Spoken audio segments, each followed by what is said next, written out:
Different different objects के moment of inertia के फार्मूले बच्चों हम लोग डिराइव कर चुके हैं, और अब हम इन पर कुछ एक सम्स कर लेते हैं, कुछ फार्मूले रिकॉल हो जाएंगे और कुछ नई बातें भी शायद हमको सीखने को मिल जाए। यहाँ हम लोग बच्चों एक बहुत बेसिक सा क्वेश्चन मैं आपको दे रहा हूँ। देयर इज अ स्क्वायर, एक स्क्वायर है बच्चों जिसकी साइड लेंथ है a और जिसके चारों वर्टाइसेस पर बच्चों स्फेयर्स रखे हुए।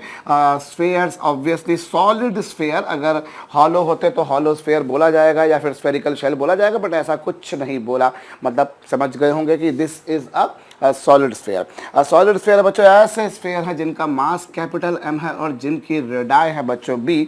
Calculate its MI about any diagonal, किसी भी एक डायगोनल के अबाउट बच्चों इसका MI कैलकुलेट कीजिए, वीडियो को पॉज करके कीजिएगा। हम लोगों ने बच्चों जब मोमेंट ऑफ इनर्शिया की शुरुआत करी थी तब भी हम लोगों ने इस तरह का क्वेश्चन करा है, बस अंतर ये था कि बच्चों वहाँ पर पॉइंट मासेस थे और यहाँ बच्चों सॉलिड स्फेयर है। तो किसी भी एक डायगोनल के अबाउट अगर हमको कैलकुलेट करना है बच्चों तो कोई भी एक डायगोनल लिया जा सकता है। सपोज कीजिए मैंने ये डायगोनल ले लिया। अब यहाँ पर बच्चों 4 स्फेयर हैं, 1 2 3 और 4, देयर आर 4 स्फेयर्स। अब हमको इन चारों स्फेयर्स का बच्चों MI कैलकुलेट करना होगा अबाउट दिस एक्सिस, और जिस एक्सिस के अबाउट हम लोग कैलकुलेट किया करते हैं यूजुअली उसको हम लोग ओ डैश नाम दे दिया करते हैं। तो बच्चों यहाँ एक बात देखिए, 2 और 4 के लिए तो ये जो एक्सिस होगी, और 2 और 4 के लिए जो एक्सेस होगी बच्चों, ये एक्सेस उसका डायमीटर होगी, और डायमीटर के अबाउट बच्चों सॉलिड स्फीयर का MI होता है 2/5 mr²। डायमीटर के अबाउट जो होता है बच्चों वो उसका कितना होता है 2/5 mr²। बिकॉज ये जो एक्सिस आपको जो दिखाई दे रही है, बाई चांस ये एक्सिस दोनों स्फेयर्स के लिए, दोनों गोलों के लिए उनके व्यास की भांति, उनके डायमीटर की भांति कार्य कर रही है, इसलिए कुछ ऐसा हो जाएगा बच्चों। अब बारी आती है 1 और 3 की। तो 1 और 3 के लिए हम कैसे काम करें भैया? देखिए 1 के लिए आप एक काम कीजिए, यहाँ डायमीटर के अबाउट निकालिए भाई। This line would be a diameter, any line which is passing to the centre of a sphere is necessarily a diameter. तो बच्चों ये उसका डायमीटर हो गया, और डायमीटर के अबाउट सॉलिड स्फीयर का MI होता है बच्चों 2/5 mr², 2/5 mr²। और फिर यहाँ से यहाँ तक हम लगाएंगे बच्चों पैरेलल एक्सिस थ्योरम, समानांतर अक्ष में। और जब हम पैरेलल एक्सिस थ्योरम लगाएंगे बच्चों तो ये डिस्टेंस आपको पता है, दिस डिस्टेंस इज a/√2। सो बच्चों पहले तो आपने डायमीटर के अबाउट निकाल दिया, फिर यहाँ से यहाँ तक आपने पैरेलल एक्सिस थ्योरम लगाई, तो वो हो जाएगा बच्चों mh²। और h की वैल्यू कितनी बच्चों? a/√2, a/√2 होगी। मैं फिर से बोल रहा हूँ 2 और 4 के लिए तो ये एक्सिस बाई चांस उसका डायमीटर ही थी, लेकिन 1 और 3 के लिए बच्चों पहले आपने डायमीटर के अबाउट निकाला, फिर यहाँ से यहाँ तक आपने पैरेलल एक्सिस थ्योरम लगाया mh²। h की वैल्यू a/√2 है, उसका स्क्वायर करना भी बनता है बाबा। तो बन गया, कर लिया, ये कुछ हो जाएगा। अच्छा, जो काम आपने 1 के लिए करा यही का यही काम बच्चों आपको 3 के लिए भी करना पड़ेगा। What work you are doing for object number 1 would have to be repeated for object number 3 because ये लाइन बच्चों जैसे यहाँ पर इसका डायमीटर था वही इसका डायमीटर था, और वैसे ही पैरेलल एक्सिस थ्योरम यहाँ पर भी लग जाएगी। तो इस तरीके से बच्चों 1 और 3 के moment of inertia about this axis would remain same. तो जो नेट मोमेंट ऑफ इनर्शिया होगा बच्चों that would be naturally I1 + I2 + I3 + I4, ये है। सो हमारे पास में ये आ जाएगा। और कुल मिलाकर इस तरह से देखा जाए बच्चों तो ये जो है 2/5 mr², और r की वैल्यू बाई चांस आपको दे रखी है, रेडियस जो है बच्चों वो कितनी है? b है। सो नेचुरली कितना हो जाएगा? दिस वुड बिकम बच्चों 2/5 ma², 2/5 ma², और 2/5 mb²। b है रेडियस ना उसकी रेडियस जो है बच्चों वो b है, इसलिए ये हो जाएगा। और ये एक्चुअली पहले वाले स्फीयर के लिए भी होगा, दूसरे वाले के लिए, तीसरे वाले के लिए, चौथे वाले के लिए, चारों के लिए होगा। इसलिए कुल मिलाकर बच्चों अगर आप चारों को ऐड करोगे तो दैट वुड बिकम 8/5, और फिर साथ में बच्चों 2 टाइम्स ऑफ ma²/2। भाई आपने a/√2 का स्क्वायर किया, a²/√2 का स्क्वायर यानी 2। तो इस तरीके से बच्चों दिस वुड बिकम 8/5 mb², ये आएगा प्लस कितना बच्चों ma²। So this is the moment of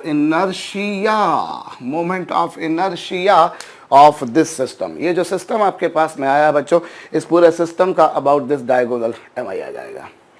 कोई ज़्यादा कॉम्प्लिकेटेड बात नहीं थी। अब एक और क्वेश्चन हम लोग करते हैं बच्चों इसी पर। चलिए, हमारे को एक दे रखी है ये एक रिंग दे रखी है बच्चों, एक आपको रिंग दे रखी है, रिंग जिसकी रेडियस है r, जिसकी रेडियस है बच्चों r, और इस रिंग का मास दे रखा है m। इस रिंग का जो मास है बच्चों वो दे रखा है आपको m, और ये बोला है बच्चों कि ये जो मास है, टोटल मास इस रिंग का m है। टोटल मास जो है बच्चों इस रिंग का m है, लेकिन वो जो मास है बच्चों वो नॉन यूनिफॉर्मली डिस्ट्रीब्यूटेड है। भाई कहीं मास ज़्यादा है तो कहीं मास कम है, तो कहीं मास बहुत ज़्यादा है। इस तरह से जो मास बना पड़ा बच्चों वो नॉन यूनिफॉर्मली डिस्ट्रीब्यूटेड है। And we have to calculate its mi about this axis passing through centre perpendicular to plane. ये आपको एक रिंग दे रखी है जिसे आप लोग हुप भी कहा करते हो, आप जानते हो बच्चों। So calculate its mi about this axis which is passing through center perpendicular to plane। हो जाइए शुरू, वीडियो को पॉज करके कीजिएगा बच्चों। यहाँ मैं बोल रहा हूँ आपको, हम लोगों ने जो फार्मूला डिराइव किया था बच्चों, that was for the uniform material की रिंग थी, हर जगह उसका मास एक जैसा था, किंतु परंतु यहाँ मास एक जैसा नहीं बच्चों, this is a non uniform material. करिए, और जब आप इसको करेंगे बच्चों तो आप क्या पाएंगे, जरा हम इस बारे में गौर करें। देखिए मास जो है यहाँ पर नॉन यूनिफॉर्म है, कहीं मास ज़्यादा है तो कहीं कम है, तो कहीं बहुत ज़्यादा है, हो सकता है कहीं और ज़्यादा हो, इस तरह से कुछ नॉन यूनिफॉर्म मास है। अब क्या होता है बच्चों, जो मोमेंट ऑफ इनर्शिया होता है वो किसी भी पॉइंट मास का होता है m इंटू आर स्क्वायर। हम जानते हैं कोई भी पॉइंट मास होगा बच्चों उसका m इंटू आर स्क्वायर। अब बाई चांस क्या होता है कि अलग अलग पॉइंट की डिस्टेंस अलग अलग होती है, इसलिए फिर हम सबको वो जो कॉन्टिन्यूस डिस्ट्रीब्यूशन आ जाता है उसके लिए हमको इंटीग्रेशन करना पड़ता है, समाकलन करना पड़ता है। अब यहाँ बच्चों कहीं मास ज़्यादा है, कहीं मास कम है, कहीं कुछ है, कहीं कुछ है, लेकिन एक बात अच्छी है बच्चों कि जितना भी मास है वो सारा का सारा इससे कैपिटल R दूरी पर ही है, इसलिए नेट मोमेंट ऑफ इनर्शिया सीधे सीधे कितना हो जाएगा बच्चों, mr square, irrelevant whether the mass distribution is uniform और इज नॉन यूनिफॉर्म। इससे कोई फर्क नहीं पड़ता कि मास डिस्ट्रीब्यूशन एक समान है या असमान है, दैट इज एब्सोल्युटली इररिलेवेंट। बच्चों मैंने इस एक्सिस के अबाउट इसका mi लेना है, तो भले फिर वो यूनिफॉर्म, भले वो जो है मास कहीं कम हो कहीं ज़्यादा हो, बात ये ना कि सारा का सारा मास इक्वल डिस्टेंस पर है। अगर कुछ मासेस की डिस्टेंस अलग होती, कुछ मासेस की अलग होती, कुछ मासेस की अलग होती, तो आप फिर स्वाभाविक बात है कि आप जो है आपको इंटीग्रेशन करना पड़ता। पर यहाँ पर एक बात है, जैसे सपोज कर लीजिए, चलिए 1 मिनट के लिए, ये मास है m1, ये मास है सपोज कीजिए m2, ये मास सपोज कीजिए m3, और ये जो मास है बच्चों ये है m4। अब ये जो मास आपको दिखाई दे रहा है बच्चों ये m5, और ये जो मास दिखाई दे रहा है आपको m6। अब आप यूँ भी समझ सकते हैं कि पहले वाले मास का होगा m1r1 स्क्वायर, दूसरे वाले का होगा m2r2 स्क्वायर, m2r स्क्वायर, और आखिरी वाले का होगा m6r स्क्वायर। यही होगा, बिकॉज बाई चांस जितने भी मासेस हैं वो m1 हो, m2 हो, m3 हो, m4 हो, m5 या m6 हो, वो सब इस एक्सिस से इक्वल डिस्टेंस कैपिटल R पर रखें। सो अब आप सबका सम कर देंगे, m1 प्लस m2, चलते जाइए m6 तक इंटू आर स्क्वायर। तो ये जो आपके पास में आएगा बच्चों दिस इज कैपिटल M, और ये हो जाएगा आर स्क्वायर, और इस तरीके से आपके पास में इन सब के मासेस का सम कितना होगा, अल्टीमेटली कैपिटल M। सो सीधी सीधी बात बच्चों, फंडा ये बन रहा है कि मास चूंकि सबके सब इक्वल डिस्टेंस पे रखे हुए हैं, सबके सब चूंकि इक्वल डिस्टेंस पे रखे हुए हैं बच्चों, इसीलिए जो नेट मोमेंट ऑफ इनर्शिया होगा वो क्या होगा, वो सिंपली आपको उनके मासेस टोटल मास लिखना इनटू आर स्क्वायर। भाई अगर ऐसा होता ना कि अलग अलग मासेस अलग अलग डिस्टेंस पर रखे होते, if different masses would have been placed at different distances, तो बड़ी मेहनत करना पड़ती, जटिल काम हो जाता, पर बाई चांस ऐसा तो कुछ नहीं हुआ। So hope you have got this, not a difficult task. चलिए साहब, मेरे ख्याल से ये समझ में आ चुका होगा। भाई आपको मैं फिर बोल रहा हूँ, अगर डिफरेंट मासेस डिफरेंट डिस्टेंस पर होते तो मुझे मेहनत करना पड़ती, लेकिन जितना भी टोटल मास था बच्चों वो टोटल मास आर डिस्टेंस पर था। एक और क्वेश्चन बच्चों, हमारे पास में जो है एक डिस्क है बच्चों, ये लीजिए, हमारे पास में इस तरह की एक 1/4 डिस्क है। 1/4 डिस्क आप समझ गए होंगे कि आपने डिस्क का केवल 1/4 हिस्सा लिया।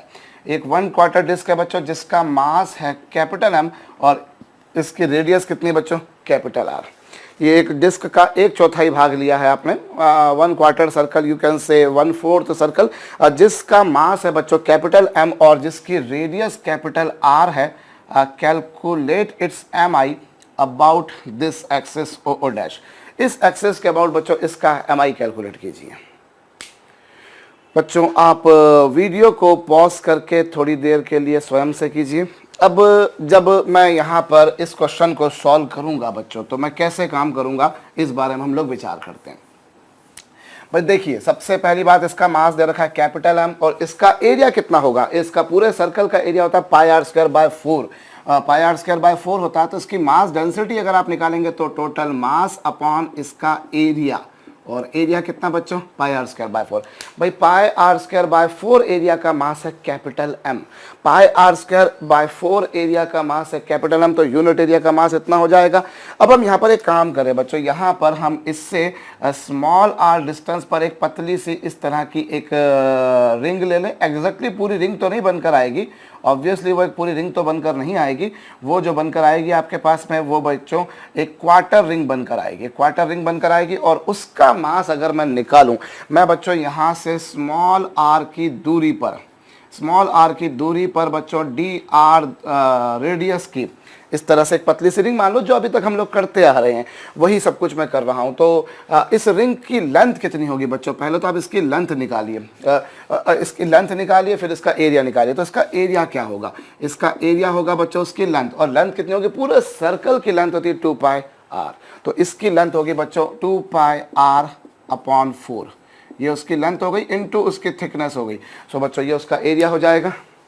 हम लोगों ने डिस्क का एमआई कैसे कैलकुलेट किया था बच्चों, डिस्क का एमआई हमने कैलकुलेट किया था अबाउट एक रिंग मानकर, बिल्कुल वही काम मैं कर रहा हूँ। मैंने रिंग ली बच्चों, रिंग का एरिया कितना होगा 2 pi R by 4 into D R, ये होगा। और इस तरीके से बच्चों से रिंग का जो मास आएगा, वो रिंग का मास क्या आएगा, mass per unit area into उसका area, mass per unit area into उसका एरिया।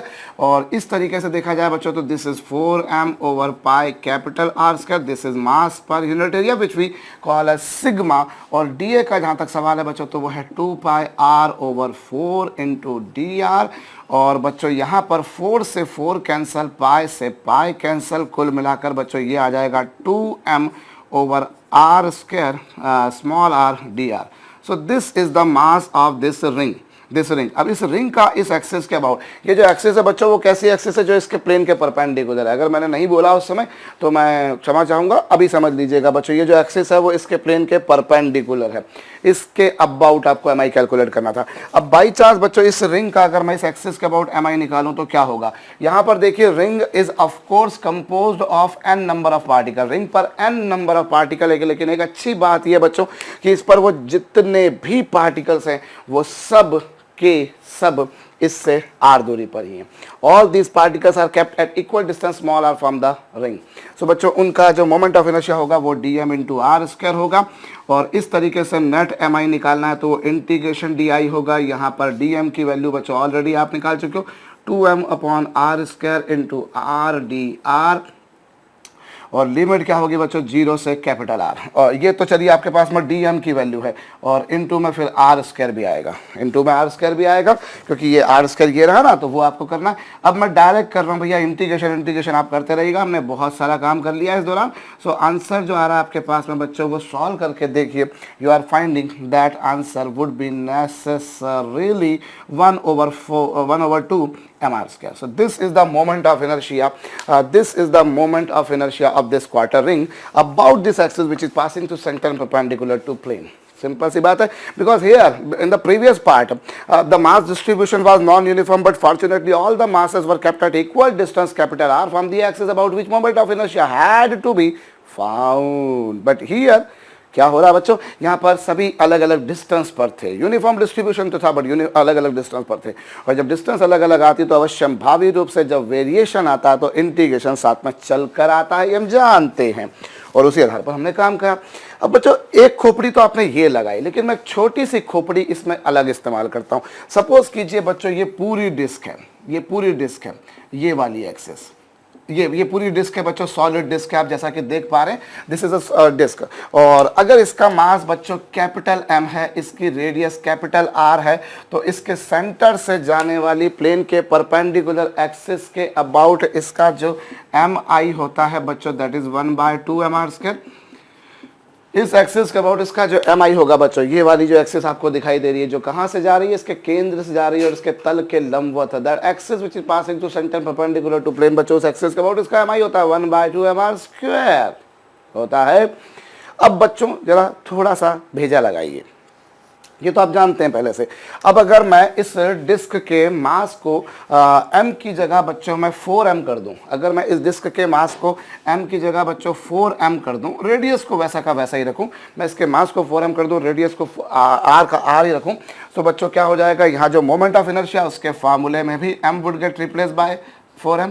भाई 1/2 mr² होता है, बशर्ते m उसका मास हो, और अभी m कितना हो चुका बच्चों 4m, तो moment of inertia 1/2 4m into r² हो जाएगा, बिल्कुल हो जाएगा। अब बच्चों ये तो मेरे ख्याल से आप समझ गए होंगे कि भाई m मास होता है, यहाँ मास 4m दे रखा है मान लीजिए किसी क्वेश्चन में, तो 4m हो गया।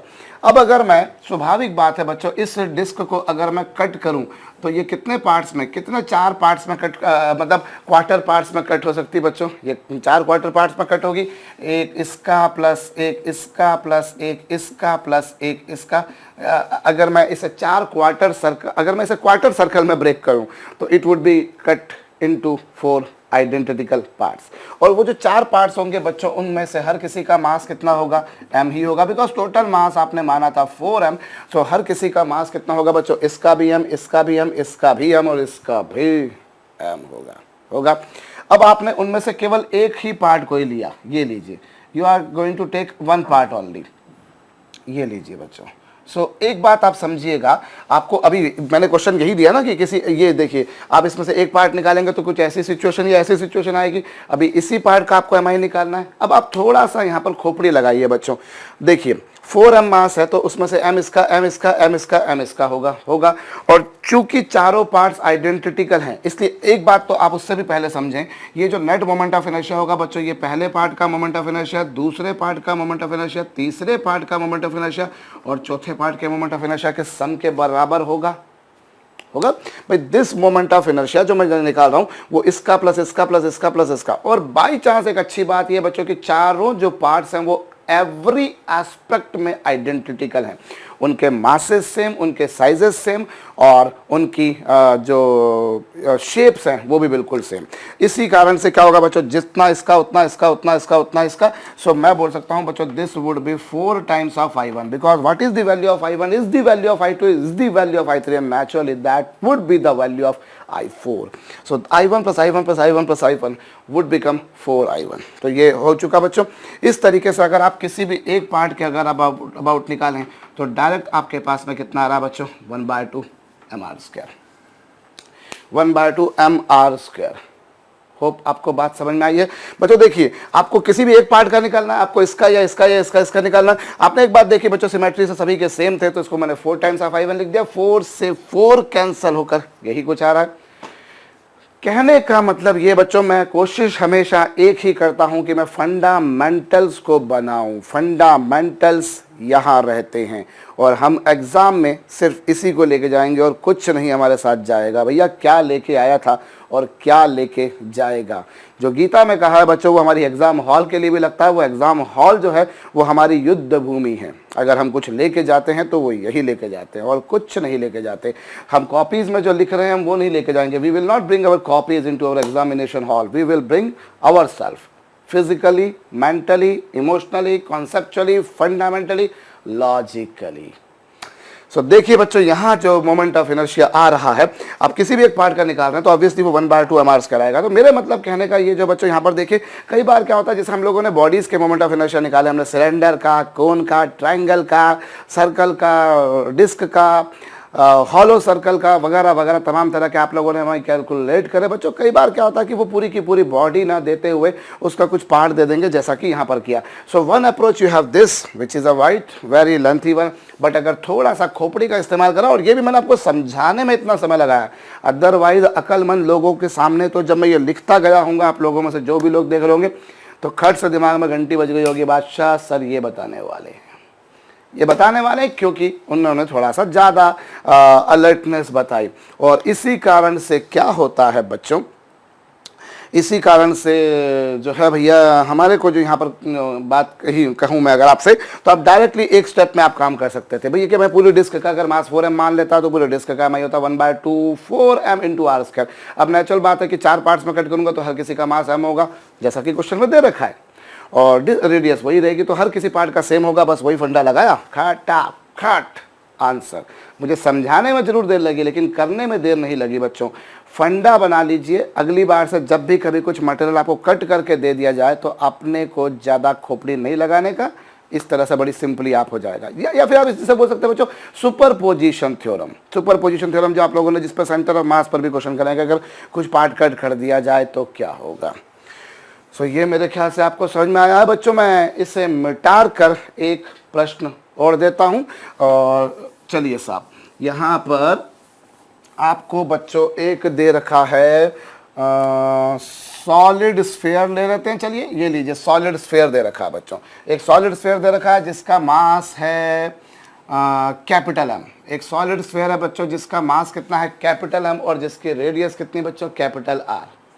सॉलिड स्फीयर का मास कैपिटल एम है, रेडियस आपको दे रखी कैपिटल आर, और इसमें से बच्चों मैंने r/2 रेडियस का एक स्फीयर काट के अलग कर दिया। r/2 रेडियस का, कितनी रेडियस का बच्चों, r/2 रेडियस का मैंने एक पार्ट कट कर दिया। पहले आपको दे रखा उसका मास कैपिटल एम था, पहले आपको दे रखा बच्चों उसका मास कैपिटल एम था। आपने इतना पोर्शन उसमें से काट के अलग कर दिया, मतलब अब जिस पोर्शन को बच्चों मैं शेडेड कर रहा हूँ इस ग्रीन कलर से, उतने पार्ट पे मास बचा है, बाकी पार्ट पे मास खत्म। बाकी पार्ट में मास नहीं है बच्चों। आपको क्या करना है, you have to calculate M I about this axis. आपको इस एक्सिस के अबाउट एम आई कैलकुलेट करना है। इस एक्सिस के अबाउट आपको बच्चों एम आई कैलकुलेट करना है। वीडियो को क्षणिक देर के लिए पॉज करके स्वयं से प्रश्न को हल कीजिए बच्चों। बहुत खुश रहेंगे, सुखी रहेंगे, संपन्न रहेंगे, समर्थ रहेंगे, सक्षम भी रहेंगे। तो कीजिए साहब, इस एक्सिस के अबाउट एम आई बताना है। अब देखिए बच्चों, यहाँ हम लोग जब करेंगे तो सेंटर ऑफ मास वाली अप्रोच अपनाते हैं। हम एक काम करें बच्चों, जैसे अभी हमको इस एक्सिस के अबाउट एम आई पूछा है। अब अगर मैं इसमें ये जो पोर्शन मैंने कट करके अलग निकाला था बच्चों वो ये रहा, जो मैंने पोर्शन कट करके निकाला था बच्चों वो ये रहा। ये लीजिए साहब, कुछ ऐसा। तो आपको क्या करना होगा भैया, यहाँ पर जो है हमें इसका मोमेंट ऑफ इनर्शिया निकालना है, और ये जो एक्सिस है बच्चों वो ये रही, ये जो एक्सिस है बच्चों वो ये रही। अव्वल आपको क्या करना पड़ेगा बच्चों, सबसे पहले तो आपको इसका मास निकालना पड़ेगा। You will have to find out its मास।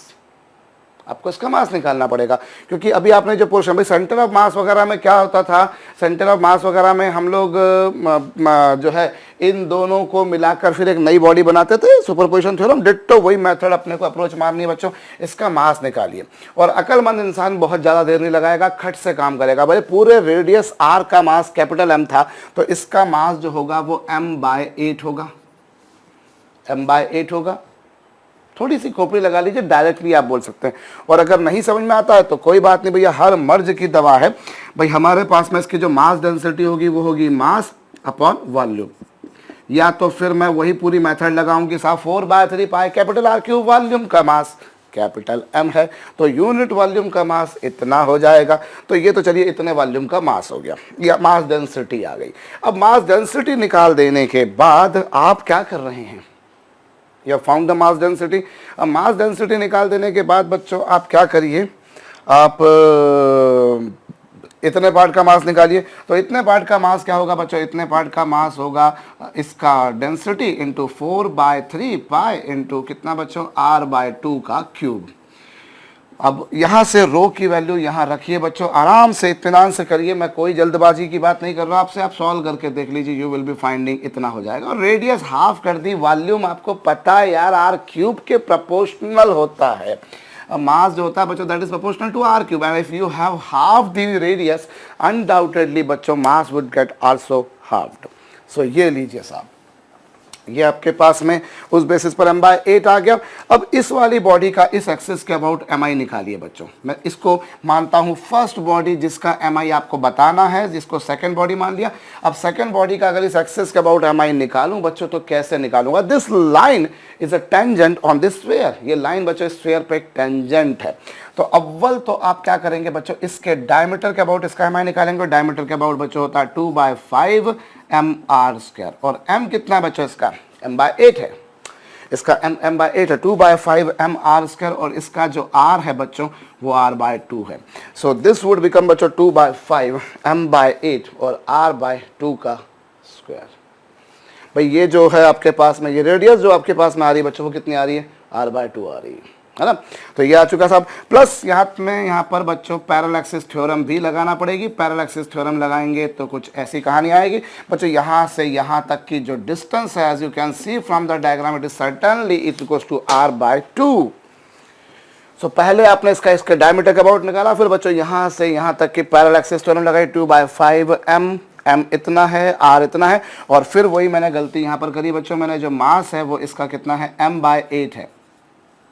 ये जो डिस्क है बच्चों, इसका मास कितना दे रखा है, सॉरी जो स्फीयर आपको दे रखा है उसका मास कितना बच्चों, m/8 और रेडियस इतनी। अब यहाँ पर जो कुछ कॉमन आ सकता है बच्चों, से कॉमन निकाल दीजिए, mr²/8 4 जा 32, और इनटू में कितना हो जाएगा बच्चों, 7/5, इनटू में 7/5 बच्चों, ये m/8 है, r²/4 है, ये हो जाएगा, और 2/5 + 1 विल बिकम बच्चों 7/5। तो ये आपके पास में इसका I2 आ गया, सेकेंड बॉडी का मोमेंट ऑफ इनर्शिया आ गया, सेकेंड बॉडी का मोमेंट ऑफ इनर्शिया इस एक्सिस के अबाउट आ गया। अब जब आप इन दोनों को जोड़ देंगे बच्चों, when you will add these together, जब आप इन दोनों का सुपर पोजिशन कर देंगे, तो ये जो पार्ट आपने कट किया था बच्चों वो ये रहा, और कुल मिलाकर जो सिस्टम बनेगा बच्चों वो ऐसा रहेगा कि ये लीजिए, ये जो कटा हुआ मास था वो ये रहा, जो कटा हुआ मास था बच्चों वो ये रहा, और जो आपने जो हिस्सा निकाल दिया था बच्चों वो ये रहा। कुल मिलाकर कुछ ऐसी सिचुएशन आ जाएगी, और फाइनली जो एक्सिस है बच्चों वो तो आपको इस एक्सिस के अबाउट बताना है। अब इस एक्सिस के अबाउट बच्चों ये जो कंबाइंड सिस्टम बना है, ये जो कंबाइंड सिस्टम बना है, इस कंबाइंड सिस्टम का MI कितना होगा बच्चों, नेचुरल सी बात है, दिस इज 2/5 mr², 2/5 mr², ये आ चुका बच्चों किसका, इस कंबाइंड स्फीयर का। तो अब आप देखिए बच्चों, तो ये जो आपके पास में ये जो सिस्टम आपके पास में है बच्चों, इन दोनों को मिलाने से ये जो सिस्टम बना है, जो पोर्शन आपने कट करके अलग करा था बच्चों वो I1 था, ये जो पोर्शन था बच्चों इसका I2 था। तो एक बात तो आप जानते हैं कि I1 + I2 बराबर होगा I1 + I2 बराबर कितना होगा बच्चों, पहली बॉडी का I1 दूसरी बॉडी का I2 is equal to I, और I1 की वैल्यू आपको बतानी है, I2 की वैल्यू आपके पास में आ चुकी है बच्चों mr²/32 × 7/5, और फाइनली है बच्चों 2/5 mr²। अब बस अब अगली स्टेप में इसको ले जाके माइनस करना, वो माइनस करने का काम आप लोग कर सकते हो, वो मुझे बताने की ज़रूरत नहीं लगती, मेरे ख्याल से वो जरूरत नहीं है। फंडा बेसिकली ये है बच्चों कि the problem can be handled by the method of superposition theorem. Superposition theorem से हम इसको कर सकते हैं। इसमें हमें जो है बच्चों हम इस सिस्टम को देखें तो this system can be supposed, can be assumed as the combination of these two masses. इन दोनों का आप उसको कंबाइंड सिस्टम मानेंगे बच्चों, इसका MI निकालेंगे, इसका MI निकालेंगे तो टोटल MI आ जाएगा। टोटल MI आपके पास में, इसका MI आपके पास में, तो आप इसका MI कैलकुलेट कर ही सकते हैं, नॉट वेरी बिग डील। सो ये बच्चों छोटी सी बात थी। चलिए अगला क्वेश्चन मैं और देता हूँ, और उसके लिए बच्चों मैं इसे बिठारूंगा, नहीं किया हो तो आप जरूर कर लीजिएगा। हम लोग थोड़े से और फंडामेंटल बेस्ड क्वेश्चन देख रहे हैं बच्चों, ताकि कभी कितनी भी कॉम्प्लिकेटेड प्रॉब्लम बच्चों, एक बात तो कन्फर्म है वो बनती फंडों से ही है, कॉन्सेप्ट से ही बनती है। अब यहाँ पर बच्चों हम लोग यहाँ पर एक, चलिए हमें एक डिस्क दे रखी है, हमें एक डिस्क दे रखी है बच्चों, एक यूनिफॉर्म मटेरियल की, कैपिटल M मास की, रेडियस की R की डिस्क दे रखी है, और आपको बोला है बच्चों एक आप ये जो है इसका सेंटर O है, और ये एक पॉइंट है बच्चों A, एक पॉइंट है A और एक पॉइंट है बच्चों B, और आपको ये दे रखा है कि इन दोनों के बीच की जो डिस्टेंस है बच्चों that is r/2 and this distance is बच्चों r/3।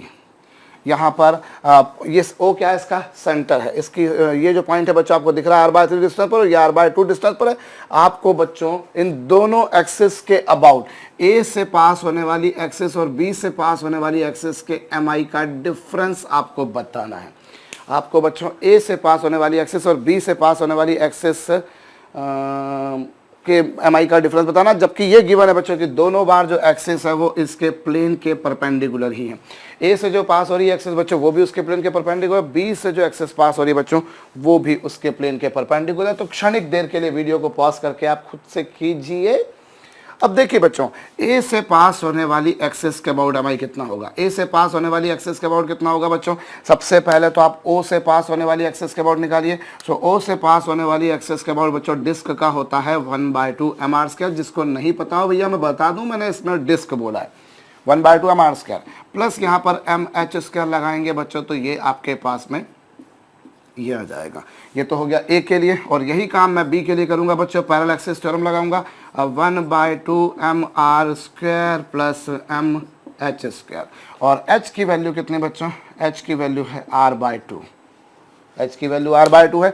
आपने पहले क्या करा बच्चों? आपने जो है o के अबाउट निकाला, ओ के अबाउट निकाला, फिर यहाँ से यहाँ तक पैरेलल एक्सिस थ्योरम लगाई। तो इन दोनों का जो h था बच्चों r/3 था, फिर यहाँ से यहाँ तक r/2 था। अब आपको क्या करना है बच्चों? IA माइनस IB करना है। जब आप इसमें से इसको माइनस करेंगे बच्चों, तो ये दोनों आपस में कैंसिल हो जाएंगे। आंसर जो आएगा बच्चों वो आएगा m इंटू r/3 का स्क्वायर माइनस r/2 का स्क्वायर। एक आंसर जो आ रहा है बच्चों वो एक नेगेटिव क्वांटिटी आ रहा है, दैट्स ओके, कोई दिक्कत नहीं। बट मुद्दे की बात ये है बच्चों कि आंसर ये आ रहा है। अब ये तो एक बिल्कुल लुच्चा सा क्वेश्चन था बच्चों, एक बिल्कुल लुच्चा सा क्वेश्चन, जिसमें हमने क्या करा? हमने m इंटू हमने भाई पहले हमने इस एक्सिस के अबाउट mi निकाला, फिर यहाँ से यहाँ तक पैरेलल एक्सिस थ्योरम लगाया, फिर हमने इस एक्सिस के अबाउट निकाला, फिर यहाँ से यहाँ तक हमने पैरेलल एक्सिस थ्योरम लगाया, और दोनों का डिफरेंस निकाल दिया, चैप्टर क्लोज हो गया। सो this is nothing but the implementation of parallel axis theorem. अब इस प्रॉब्लम को कराने के पीछे मेरा औचित्य क्या बच्चों, मैं आपको बता दूं। जनरली मैं आपको अभी जो भी प्रॉब्लम करा रहा हूं वो सारी प्रॉब्लम्स ऐसी करा रहा हूं बच्चों जो कहीं ना कहीं कुछ और फंडामेंटल्स को बढ़ाने का काम करेंगे। और वो क्या है बच्चों, यहाँ पर मैंने कई बार देखा है कि कुछ लोग डायरेक्ट एक मेथड लगा देते हैं कि IA इज इक्वल टू कर दो IB प्लस mh² लगा दो, और IB जो है बस वो साहब जो भी होगा प्लस h कितना साहब दोनों एक्सिस के बीच की डिस्टेंस r/3 प्लस r/2 का स्क्वायर। शायद आप लोगों में से अगर किसी ने पॉज करके करा हो तो आपने बोला होगा कि अरे यार एक एक्सिस होती है ओ डैश, दूसरी एक्सिस सर ने बताई थी ए डैश, तो इनमें रिलेशन क्या था? इनमें रिलेशन था I equal to IG plus mh², और h इन दोनों एक्सिस के बीच की डिस्टेंस होती है। तो आप दोनों एक्सिस के बीच की डिस्टेंस लगा दीजिए भाई, दोनों एक्सिस के, एक एक्सिस ये ले ली, एक एक्सिस ये ले ली, दोनों एक्सिस के बीच की डिस्टेंस लगा दीजिए। शायद किसी ने करा हो, मैं इतना दावा कर सकता हूं कि करा जरूर होगा। वो बहुत ज़्यादा लोगों ने नहीं करा होगा बट फिर भी करा होगा ये, क्योंकि भाई देखिए गलतियां कहाँ से स्टूडेंट्स करते हैं ये मैंने अनुभव से सीखा है। सारी गलतियां तो मैंने करी नहीं है खुद ने, मैंने भी कुछ गलतियां करी होंगी ऑफ कोर्स, मैंने उन गलतियों को ध्यान रखा है। और whenever I see the copies of my student I used to say that the people are committing this types of mistakes. So this is a very common mistake which people used to do. But बच्चों ये थोड़ी सी गलत होगी, और गलत क्यों होगी उसके पीछे सीधी सीधी बात है। ये थ्योरम आप लगाते हैं जिसे आप प्यार से समानांतर अक्ष में या पैरेलल एक्सिस थ्योरम बोलते हैं बच्चों, पर ये केवल तब लगती है जब एक एक्सिस बच्चों सेंटर ऑफ मास से जा रही हो। One axis should pass through centre of मास, तभी लगा करती है। और हमेशा I इक्वल टू IG में IG वाली हमेशा सेंटर ऑफ मास से पास होने वाली चाहिए। अब आपने जब IA equal to IB plus ये लगाया, सो आप गौर कीजिए ना तो एक्सिस A वाली ना एक्सिस B वाली सेंटर ऑफ मास से जा रही है, इसलिए दोनों के लिए मुझे पहले इंडिविजुअल सेंटर ऑफ मास से एक्सिस के अबाउट निकालना पड़ा, फिर उसके बाद में उनके दोनों के लिए अलग अलग पैरेलल एक्सिस थ्योरम लगाना पड़ी, फिर उसका डिफरेंस निकालना पड़ा। आप डायरेक्ट ये नहीं कर सकते बच्चों, आप डायरेक्ट ये कर सकते थे बशर्ते दोनों में से कोई एक भी एक्सिस होती जो पैरेलल एक्सिस थ्योरम की होती, तो ऑफ कोर्स अनडाउटेडली बिना किसी संशय संदेह प्रश्नवाचक चिन्ह सवालिया निशान क्वेश्चन मार्क के आप ये कर सकते थे। पर आप अभी नहीं कर सकते। क्यों नहीं कर सकते? क्योंकि neither of these two axis whether through A और through B is passing through centre of mass. तो ये ध्यान रखिए बच्चों, पैरेलल एक्सिस थ्योरम को लगाने में ये गलती हमको कभी नहीं करनी। दोनों में से एक एक्सिस अवश्य भावी रूप से सेंटर ऑफ मास से पास होना चाहिए, और जो सेंटर ऑफ मास से पास हो रही है उसमें mh² जोड़ेंगे। ऐसा नहीं कि mh² को यहाँ जोड़ दीजिए, यहाँ जोड़ दीजिए, नहीं, ऐसा नहीं करना है बच्चों। एनीवेज, अब एक और क्वेश्चन करते हैं। चलिए हम लोगों ने थिन रॉड का मोमेंट ऑफ इनर्शिया तो कैलकुलेट किया है बच्चों, we have already found moment of inertia of a thin rod. लेकिन अब मैं क्वेश्चन आपको थोड़ा सा अलग देता हूं बच्चों। ये लीजिए, ये आपके पास में एक थिन रॉड है, ये एक थिन रॉड है बच्चों, और अब आप इस एक्सिस के अबाउट इसका MI बताइए। आप इस एक्सेस के अबाउट बच्चों, जो एक्सेस कौन सी है, ये एक्सेस है बच्चों ओ ओ डैश, इस एक्सेस के अबाउट इसका मोमेंट ऑफ इनर्शिया बताना आपको। मास आपको इस रॉड का दे रखा है बच्चों m, इसकी लेंथ आपको दे रखी है l, और ये गिवन है बच्चों कि इन दोनों के बीच में ये जो एक्सिस है वो इसकी लेंथ के साथ में एंगल थीटा बना रही है। भाई ये रही रॉड, अभी आपने पहले जो मोमेंट ऑफ इनर्शिया निकाला था वो इसके परपेंडिकुलर वाली एक्सिस के अबाउट निकाला था, परपेंडिकुलर वाली एक्सिस के अबाउट निकाला था। आंसर भी याद हो शायद आपको ml²/3 आया था, लेकिन अब आपने बच्चों इस एक्सिस के अबाउट नहीं निकाला, अब आपने इस एक्सिस के अबाउट निकाला। समवट एक ऐसी एक्सिस बच्चों which is not perpendicular to the its length, which is making angles theta with the length. बच्चों क्षणिक देर के लिए वीडियो को पॉज करके कीजिए ना, हो जाइए शुरू। और जब हम इसको करेंगे बच्चों तो हम फिर वही बात होगी, सबसे पहले तो इसकी मास पर यूनिट लेंथ निकालेंगे बच्चों, दैट वुड बी m/l। भाई एल लेंथ का मास m तो यूनिट लेंथ का मास m/l, वही बचका नहीं बात। फिर बच्चों यहाँ से हम लोग जो है इधर बच्चों एक छोटा सा पार्ट कंसीडर करते हैं। ये लीजिए, एक छोटा सा पार्ट लिया बच्चों मैंने, ये लीजिए एक छोटा सा पार्ट मैं कंसीडर करता हूँ बच्चों, और x दूरी पर बच्चों मैं यहाँ से छोटा सा पार्ट कंसीडर करता हूँ। जैसे मैंने x दूरी पर एक छोटा सा पार्ट कंसीडर किया जिसकी थिकनेस मैंने कितनी मान ली बच्चों dx। सो इसका जो मास आएगा, इसका मास आएगा बच्चों यूनिट लेंथ का मास इनटू उसकी लेंथ। भाई यूनिट लेंथ का मास इनटू उसकी लेंथ, और यूनिट लेंथ का मास बच्चों m/l है, और लेंथ उसकी आपने dx सपोज करी है, तो ये लीजिए m/l और ये लीजिए साहब dx। तो ये तो उस छोटे से पार्ट का मास आ गया। अब उस छोटे से पार्ट का मास आप निकाल चुके बच्चों, तो उस छोटे से पार्ट का मोमेंट ऑफ इनर्शिया कितना होगा। उस छोटे से पार्ट का मोमेंट ऑफ इनर्शिया यदि हम देखें बच्चों तो वो कितना होगा, that would be dm into dm होगा बच्चों। और साथ में कितना होगा, हम इसके बारे में बात करें तो इस पार्ट की बच्चों इस एक्सिस से डिस्टेंस निकालिए, इस पार्ट की इस एक्सिस से डिस्टेंस निकालिए। तो ये जो एक्सिस ये जो डिस्टेंस आप देख रहे हैं बच्चों, ये डिस्टेंस आपको परपेंडिकुलर डिस्टेंस लेनी है, आपको ये ध्यान रखना है। जस्ट वही बात बताने के लिए कि भैया आपने एक्स डिस्टेंस पर एक छोटा सा पार्ट कंसिडर कर लिया, dx लेंथ का कर लिया। अब आपको जो डिस्टेंस लेनी है बच्चों वो कहाँ से कहाँ तक लेनी है, आपको परपेंडिकुलर। भाई आप किसी भी पॉइंट मास का मोमेंट ऑफ इनर्शिया लिखते हो m/r²।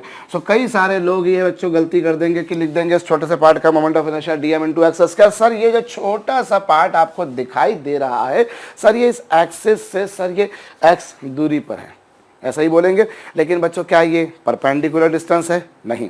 आपको इसीलिए ये लिखना बच्चों अवश्यम भावी रूप से गलत हो जाएगा, बिकॉज वो जो पार्ट आपको दिखाई दे रहा है बच्चों उसकी एक्सिस से दूरी x नहीं है, उसकी एक्सिस से दूरी x नहीं है बच्चों। आप यदि थोड़ा सा ध्यान दें, थोड़ा सा मैथमेटिक्स लगाएं तो आप देखेंगे बच्चों वो जो उस पार्टिकल की जो डिस्टेंस है बच्चों वो ये तो चलिए मास तो इतना हो गया, लेकिन उसकी जो एक्सिस से डिस्टेंस आ रही है बच्चों वो x sin थीटा आ रही है। ये x sin थीटा आ रही है। कैसे आ रही है x sin थीटा? ये लीजिए साहब, आपका ये ट्राइंगल है, ये ट्राइंगल है बच्चों, ये x है, ये थीटा है। तो ये जो डिस्टेंस आएगी बच्चों हमको नहीं पता, पर मैं एक बात जानता हूं, सपोज कीजिए मैंने उसको r मान लिया, तो यहां से r/x इज इक्वल टू कितना होगा बच्चों, साइन थीटा। अरे perpendicular upon hypotenuse sine theta होता है रे, जानते हो ना। तो भाई ये r है, ये x है, तो perpendicular upon hypotenuse equal to कितना बच्चों, साइन थीटा। सो ये हो जाएगा बच्चों dm/x साइन थीटा का होल स्क्वायर। तो ये उस बॉडी का मोमेंट ऑफ इनर्शिया आएगा। अब आपको नेट मोमेंट ऑफ इनर्शिया निकालना है, तो फिर वही घिसी पिटी सी बात होगी बच्चों। आप छोटे छोटे मोमेंट ऑफ इनर्शिया निकालते जाइए, छोटे छोटे प्यारे प्यारे मोमेंट ऑफ इनर्शिया निकालते जाइए और उन सब का सम कर दीजिए। तो सबका सम कीजिए बच्चों। dm की वैल्यू है बच्चों m/l dx, और यहाँ पर ये जो था बच्चों that was x² sign square theta, और ये लीजिए साहब ये वो तो ऑलरेडी अच्छा आपने स्क्वायर कर ही दिया यहाँ पर। और लिमिट क्या होगी बच्चों, लिमिट जब आप लेंगे तो सबसे पहला पार्ट आप यहाँ पर लेंगे, फिर आप यहाँ पर लेंगे, फिर आप यहाँ पर लेंगे, होप आपको दिखाई दे रहा है, ऐसे फिर आप यहाँ पर लेंगे, चलते चलते बच्चों यहाँ पर लेंगे। और हम इंटीग्रेशन किसके रिस्पेक्ट में कर रहे हैं, we are integrating with respect to x। सबसे पहला पार्ट जब मैं यहाँ लूँगा तो x की वैल्यू आएगी 0, और जब मैं यहाँ लूँगा तो x की वैल्यू आएगी l। L small L capital L जो भी आपको लिखना वो लिख देना है, उसकी टेंशन मत पालना कि सर ने कहीं कैपिटल एल लिखा है कहीं पे स्मॉल एल लिखा है, इतना तो चलता है यार। अब ये यहाँ पर लेंगे, फिर यहाँ पर, फिर यहाँ पर, फिर फाइनली यहाँ पर। सो सबसे पहला पार्ट जब लेंगे तो x की वैल्यू 0, और जब यहाँ पहुँचेंगे x की वैल्यू l। ये ध्यान दीजिए बच्चों। यहाँ पर भी कई लोग कुछ लोग कंफ्यूज हो जाएंगे, अरे सर एक्स की वैल्यू यहाँ 0 है, यहाँ पर एक्स की वैल्यू एल होगी।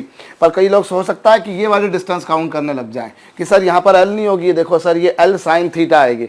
माना मैंने एल साइन थीटा आएगी, अनडाउटेडली अगर यहाँ से यहाँ तक की परपेंडिकुलर डिस्टेंस देखोगे तो वो एल साइन थीटा आएगी। लेकिन हम तो इसके अलॉन्ग ले रहे हैं ना, तो जब पहला पार्ट लेंगे बच्चों तो वो एक्स की वैल्यू 0 और जब यहाँ लेंगे तो एक्स की वैल्यू एल। ये लीजिए, अब आप इसको इंटीग्रेट कर लीजिए बच्चों। इंटीग्रेट कर लेने के बाद में आप डायरेक्ट मैं आंसर लिख रहा हूँ। हाँ भाई, जो भी कांस्टेंट है वो सब बाहर आ गए। एम भी कांस्टेंट था, एल भी कांस्टेंट था, इनफैक्ट साइन स्क्वायर थीटा भी कांस्टेंट था और लिमिट 0 to L बच्चों। और ये लीजिए इसका इंटीग्रेशन करना अभी बाकी है और इसको जब आप इंटीग्रेट करेंगे बच्चों देन यू विल फाइंड इसका जो आंसर आएगा बच्चों that would be 1/3 ml square. So this would be the moment of inertia of this rod. कितना आ गया बच्चों? सॉरी वो तो मुझे रटाया लिख दिया मैंने, 1/3 ml square sine square theta. Answer ये आ रहा है बच्चों इसका मोमेंट ऑफ इनर्शिया। आप चेक कर सकते हैं, एक्स स्क्वायर का इंटीग्रेशन करेंगे x³/3, लिमिट पुट करेंगे L³ - 0³/3, फाइनली आंसर ये आ जाएगा 1/3 ml square sine square theta आ गया बच्चों। अब ये सारी कहानी मैंने आपको सुनाई बच्चों समाकलन के माध्यम से, इंटीग्रेशन के माध्यम से। भाई वही काम करा, एक छोटा सा पार्ट कंसीडर किया और यहाँ से यहाँ तक इंटीग्रेट किया।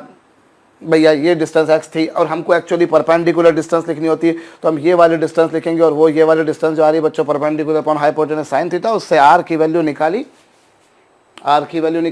x साइन थीटा आई और इंटीग्रेशन कर लिया। अब ये जो आंसर आपके पास में है बच्चों आप इसे वेरीफाई भी कर सकते हैं। अब फर्ज कीजिए बच्चों अगर ये जो थिन रॉड आपके पास में थी और एक्सिस अगर ऐसी हो जाती, यानी कि इसकी लेंथ के परपेंडिकुलर हो जाती, तो उस केस में थीटा कितना आता बच्चों? उस केस में थीटा जो आता बच्चों वो नेचुरली 90 डिग्री आता और जब थीटा 90 डिग्री आता बच्चों तो वो आ जाता 1/3 ml स्क्वायर और साइन 90 की वैल्यू कितनी बच्चों? 1।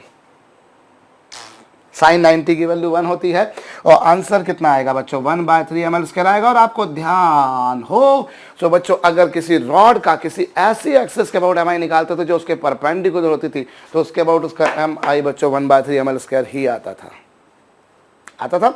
सो ये आप इसको आप जनरलाइज वे में याद रख सकते हैं कि अगर थीटा अगर मान लीजिए जिस एक्सिस के अबाउट हम एम आई कैलकुलेट कर रहे हैं, मैं जिस किसी एक्सिस के अबाउट एम आई कैलकुलेट कर रहा हूँ बच्चों, अगर वो एक्सिस उसके एक एंड से जा रही है और उसके एंड उसकी लेंथ से बच्चों थीटा एंगल बना रही है तो एम आई जो आता है वो ये आता है।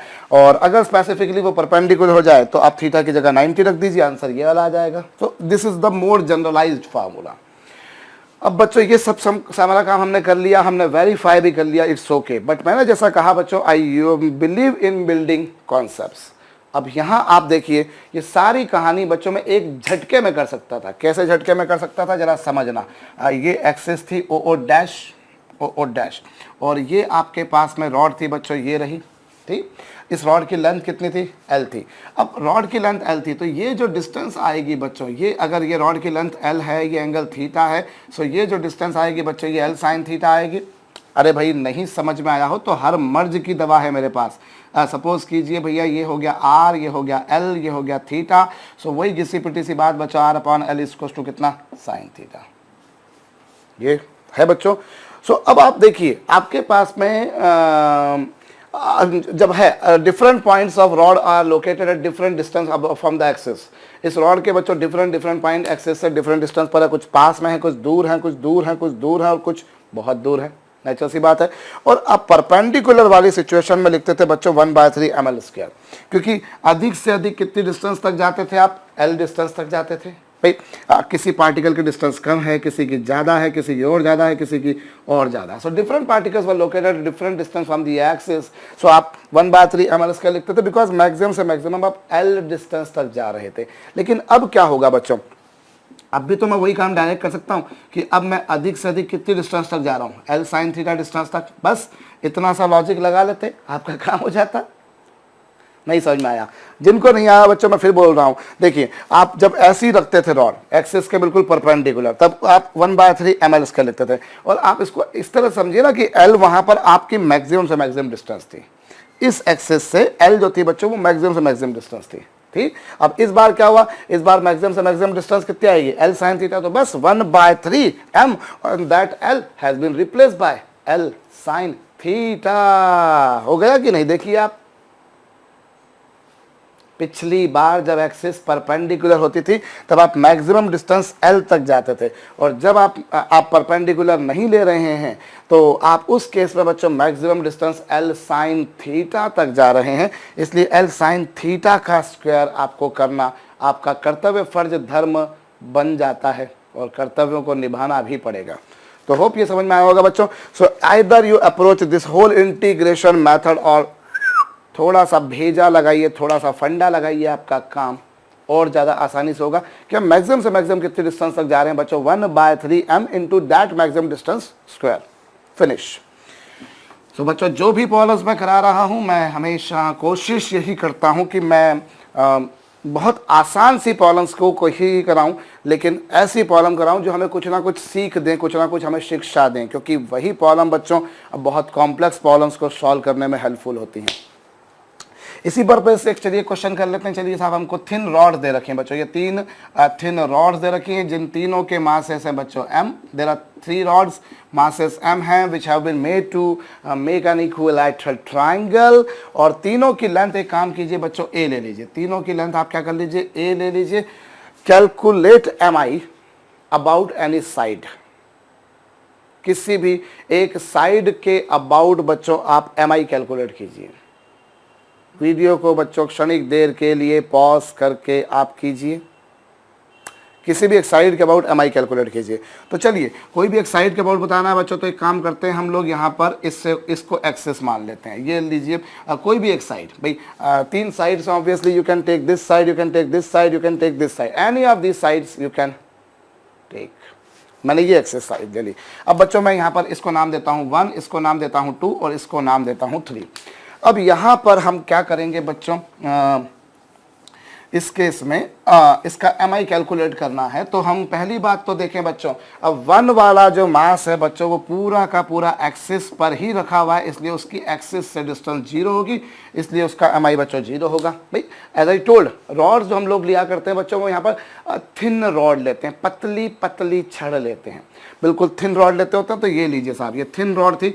अब यहाँ इंटायर मास जो था that was kept over the axis itself, it is why its moment of inertia would be equal to 1/2 sorry, mass into L square or R square, or R by chance the total mass, the complete mass, the whole mass of the body is concentrated over the axis itself, so moment of inertia would be equals to 0।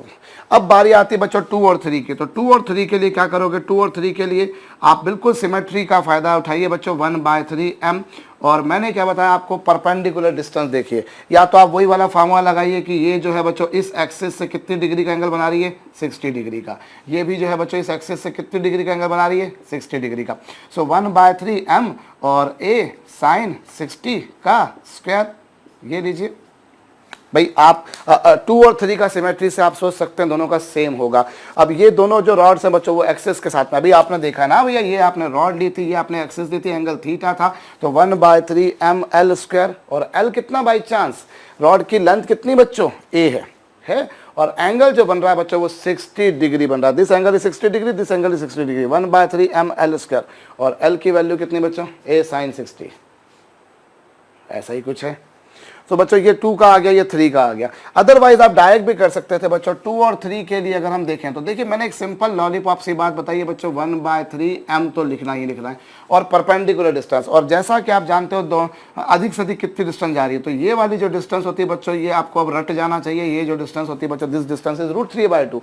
Pythagoras theorem से आप लोग ये minus ये upon is equal to ये लिख चुके हो, जानते हो आप। सो आप डायरेक्ट भी कर सकते थे बच्चों, 1/3m और √3/2a का स्क्वायर।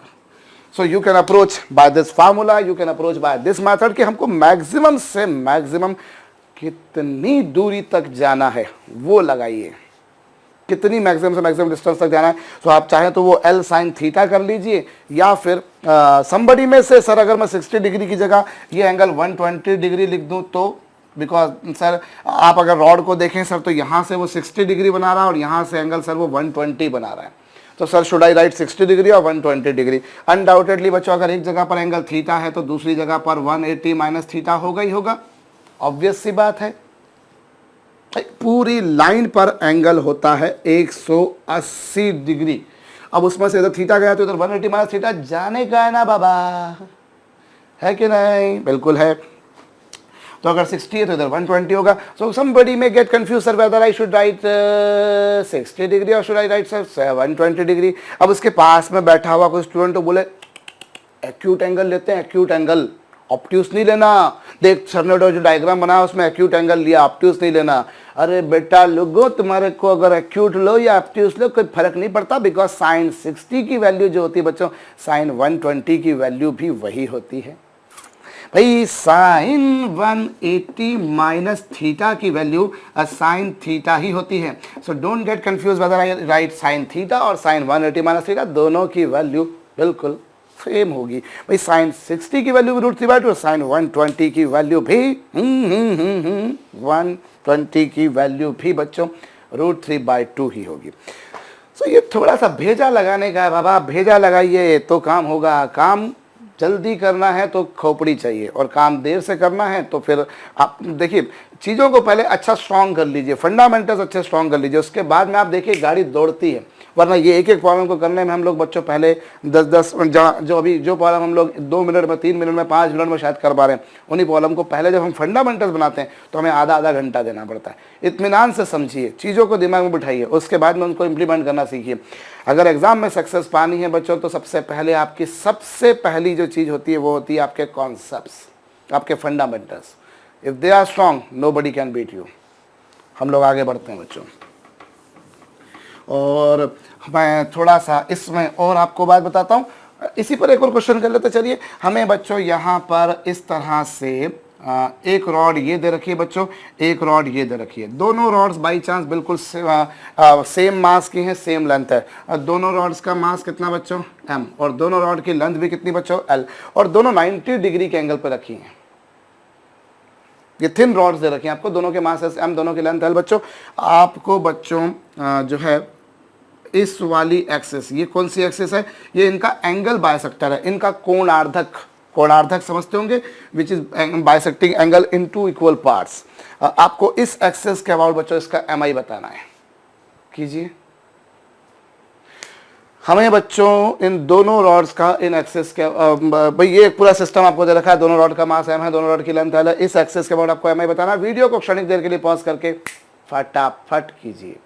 अब कैसे करेंगे बच्चों? देखिए अब यहाँ पर देखा जाए तो पहली रॉड भी इस एक्सिस के साथ में कितना एंगल बना रही है 45, दूसरी रॉड भी इस एक्सिस के साथ में कितना एंगल बना रही है 45। दोनों रॉड्स, भाई ये रॉड थी आपके पास, अब ये एक्सिस इसके साथ में कितना एंगल बनाएगी 45, बिकॉज एंगल मैंने आपको बोला ये दोनों के बीच में एंगल कितना बच्चों 90 डिग्री। ये जो एंगल आपको जो दे रखा है बच्चों, this angle is of 90 degree. अब बाइसेक्ट करेंगे तो दोनों बाजू 45 बनेगा ना। सो बच्चों मोमेंट ऑफ इनर्शिया निकालें तो पहली रॉड का और दूसरी रॉड का दोनों का होगा बच्चों 1/, अभी 1/3 नहीं होगा क्योंकि अब बच्चों सेंटर से पास हो रही है, इसलिए 1/12 m l², और l की जगह यहाँ पर क्या आ जाएगा बच्चों l sin 45। ये कुछ आएगा बच्चों। SS तो कितना होता है m 1/3 होता है, पर वो भी ध्यान रखने वाली बात है 1/3 कहाँ था जब एंड से जा रही थी, अभी एंड से जा रही है क्या, अभी सेंटर से जा रही है, इसलिए 1/2। बाकी सारी कहानी वही रहेगी भाई जैसी पहले थी।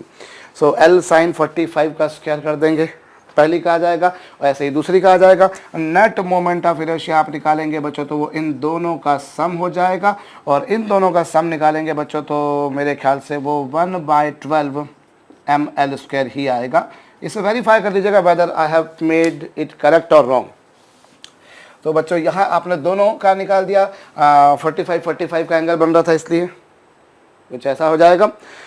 अब बच्चों मैं जरा इसी प्रॉब्लम को एक दूसरे तरीके से बताता हूँ, बच्चों। सपोज कर लीजिए, चलिए इसको मैंने एक्स एक्सिस नाम दे दिया, और इस एक्सिस को एक और मैं एंगल बायसेक्टर लेता हूं। हालांकि मुझसे एक ही एंगल बायसेक्टर के अलॉन्ग पूछा है, but still I am taking another angle bisector. मैंने इस एंगल का बायसेक्टर के अलॉन्ग तो पूछा ही था मुझसे, मैंने एक और एंगल बायसेक्टर ले लिया। अब बाई चांस ये बच्चों सिमेट्री से जितना मोमेंट ऑफ इनर्शिया एक्स वाले बायसेक्टर के अलॉन्ग होगा, उतना ही मोमेंट ऑफ इनर्शिया बच्चों वाई वाले एंगल बायसेक्टर के अलॉन्ग होगा। भाई what is the moment of inertia along this bisector is the moment of inertia along this bisector, दोनों के अलॉन्ग सेम है। अगर भाई एक एंगल बाइसेक्टर होता, दूसरा एंगल बाइसेक्टर नहीं होता, कुछ और होता समवट, अगर वो ऐसा ना जाते हुए मान लीजिए भाई एंगल बाइसेक्टर ऐसा और दूसरा मान लीजिए ऐसा हो जाता, एंगल बाइसेक्टर नहीं होता तो फिर नहीं होता। पर बाई चांस बच्चों यहाँ तो क्या होगा, सिमेट्री के कारण जितना एक्स के लॉन्ग होगा उतना वाई के लॉन्ग होगा। बहुत अच्छी बात। तो अब आप लगाइए बच्चों यहाँ पर perpendicular axis theorem, I z equal to I x plus I y, I z equal to I x plus I y. बच्चों अब आप यहां पर देखिए तो total moment of inertia, z कौन सी एक्सिस बच्चों, ये वाली एक्सिस, ये वाली एक्सिस जो आपको दिखाई दे रही है, इस एक्सिस के अबाउट मोमेंट ऑफ इनर्शिया कितना होगा बच्चों, पहली वाली रॉड का भी होगा 1/2 ml² और दूसरी वाली रॉड का भी होगा बच्चों 1/2 ml²। बिकॉज जो जेड एक्सिस बन रही है बच्चों, जो जेड एक्सिस बन रही है, ये वाली जो एक्सिस आपको नजर आ रही है, ये वाली जो एक्सिस, ये वाली जो एक्सिस नजर आ रही है बच्चों, इस एक्सिस की खासियत क्या है कि ये एक्सिस पहली वाली रॉड के भी सेंटर से जा रही है और उसके परपेंडिकुलर है, और दूसरी वाली रॉड से भी जा रही है और उसके भी परपेंडिकुलर है, दोनों के ये होगा बच्चों।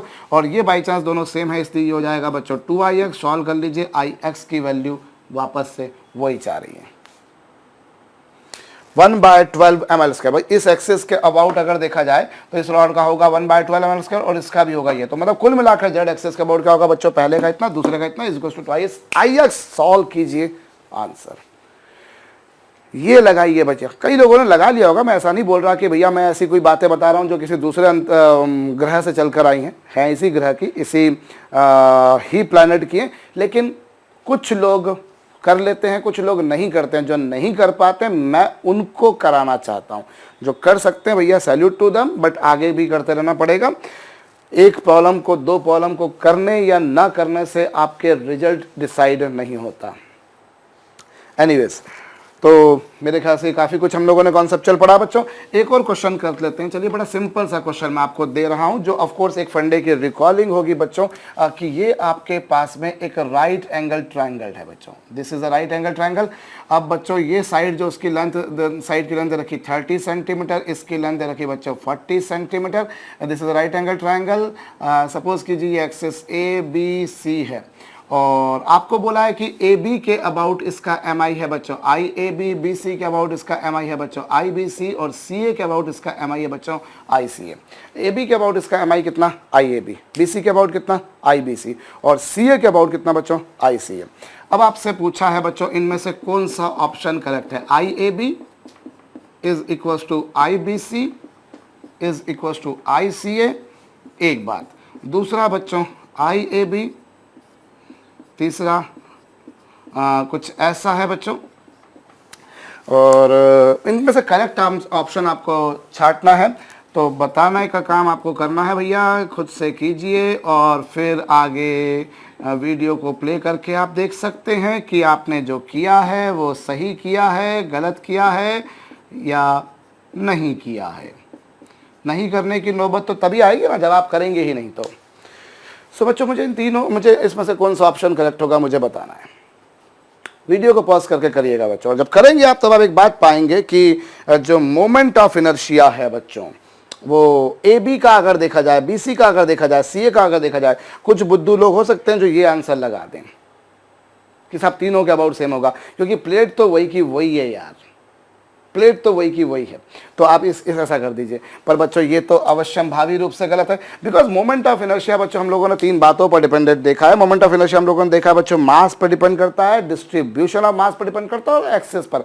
और भी हम अगर फैक्टर्स बनाना चाहें कि इन पर डिपेंड करता है तो हम और भी फैक्टर्स सोच सकते हैं, बट बेसिक फंडामेंटल लेवल पर ये तीनों सफिशिएंट है बच्चों। तो अब मोमेंट ऑफ इनर्शिया जो है AB के अबाउट, ऑफ कोर्स आप भाई आप इस एक्सिस के अबाउट इसका MI देखें, इस एक्सिस के अबाउट इसका MI देखें या इस एक्सिस के अबाउट MI देखें, अनडाउटेडली बच्चों तीनों एक्सिस के लिए मास तो वही है भाई। जो भी आपका ट्रायंगुलर लैमिना दे रखी है उसका मास तो वही M है, तो है, लेकिन डिस्टेंस अलग अलग है। जब आप AB के अबाउट काम करेंगे बच्चों, जब आप गौर कीजिए, जब आप AB के अबाउट काम करेंगे तो आप 40 सेंटीमीटर तक जाएंगे, आप 40 सेंटीमीटर तक जाएंगे।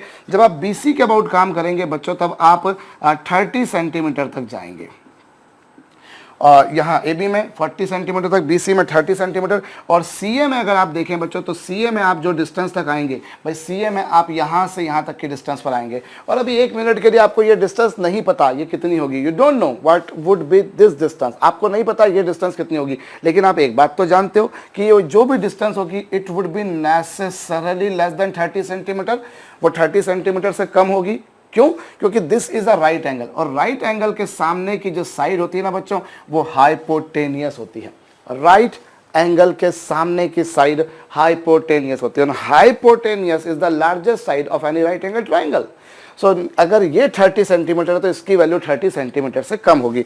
सो अगर मैं जब सी ए में जाऊंगा बच्चों तो वो 30 से कम होगा। I don't know what is the exact, मैं निकाल सकता हूँ, हम लोगों ने इस तरह का सम करा भी है कि हमने बकायदा ट्रायंगुलर लैमिना का मोमेंट ऑफ इनर्शिया निकालना सीखा है बच्चों, हम वो भी कर सकते हैं, डायरेक्ट वो वाला फार्मूला भी लगा सकते हैं, पर मैं उस फार्मूले में भी नहीं फंसना चाहता। मैं तो यहाँ से काम करना चाहता हूँ, रटे हुए चीज़ों से काम नहीं करना चाहता। तो मैं क्या करूं बच्चों, मैं जब ए बी के अबाउट करूंगा तो मैं यहाँ से यहाँ तक रॉड इसको इंटीग्रेट करूंगा 40 सेंटीमीटर तक, जब मैं यहाँ से यहाँ तक काम करूंगा तो 30 सेंटीमीटर तक, और जब मैं यहाँ से यहाँ तक काम करूंगा बच्चों तो मैं ये अगर ये 30 है तो ये 30 से भी कम आएगा, तो 30 से भी कम तक जाऊँगा, समवट 28 तक। मुझे नहीं पता ये 28 है, 27 है, 26 है, वो निकाला जा सकता है मैथमेटिकल ज्योमेट्री का यूज करके, पर एक एग्जांपल के तौर पे सिर्फ समझने के लिए।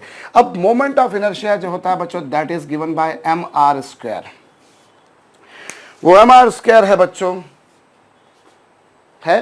अब मास तो बॉडी का वही है, लेकिन आप इस केस में बच्चों 40 तक गए, इस केस में बच्चों आप 30 तक गए, और इस केस में आप 28 तक गए। नेचुरल सी बात है बच्चों, सबसे ज्यादा दूरी आप ए बी में चल रहे हो, उससे कम आप बी सी में चल रहे हो, और उससे भी कम आप सी ए में चल रहे हो। बच्चों ये कौन सी एक्सिस थी? ये ए बी एक्सिस थी। ए बी में आप 40 तक गए, बी सी में बच्चों आप 30 तक गए, और सी ए में बच्चों आप 28 तक गए, उससे कम तक गए। अब मोमेंट ऑफ इनर्शिया में मास तो वही का वही चल, लेकिन डिस्टेंस चेंज हो रही है बाबा, और अगर डिस्टेंस चेंज हो रही है तो एम आई चेंज होगा। तो नेचुरल सी बात है बच्चों, ए बी वाले में आप ज़्यादा डिस्टेंस तक जा रहे हो इसलिए उसमें एम आई ज़्यादा होगा, बी सी वाले में कम डिस्टेंस तक जा रहे हो एम आई कम होगा, सी ए वाले में और भी कम डिस्टेंस तक जा रहे हो इसलिए एम आई और भी कम होगा। I would say that answer B is correct. Answer B जो होगा बच्चों वो करेक्ट होगा। तो हम लोगों ने ये कुछ फंडामेंटल कॉन्सेप्चुअल प्रॉब्लम बच्चों करी हैं, होप आपको ये समझ में आई होंगी। और फिर बार बार बोल रहा हूँ बच्चों, फंडामेंटल्स बनाइए, कॉन्सेप्ट बनाइए। दुनिया की कोई भी एग्जाम हो, साइंस बैकग्राउंड में कम से कम, कॉमर्स के बारे में मैं नहीं जानता, लेकिन साइंस बैकग्राउंड में कोई भी एग्जाम बच्चों वो बनती कॉन्सेप्ट सही है, वो कितनी भी लोअर लेवल से लेकर कितनी भी हायर लेवल की हो। हाँ बहुत लोअर लेवल की हो तो वो हो सकती है, that can demand only for the फार्मूले ही, कि आपको फार्मूले कितने आते हैं, how to implement the formula, whether you know that और नॉट, ये चीज़ें मायने रखेंगी। लेकिन अगर हम हायर लेवल की कोई भी एग्जाम देखें बच्चों, फिर वो नेशनल, इंटरनेशनल, स्टेट लेवल कुछ भी हो, सर्टेनिटी के साथ में that demand the building the fundamental concepts की बिल्डिंग होना चाहिए।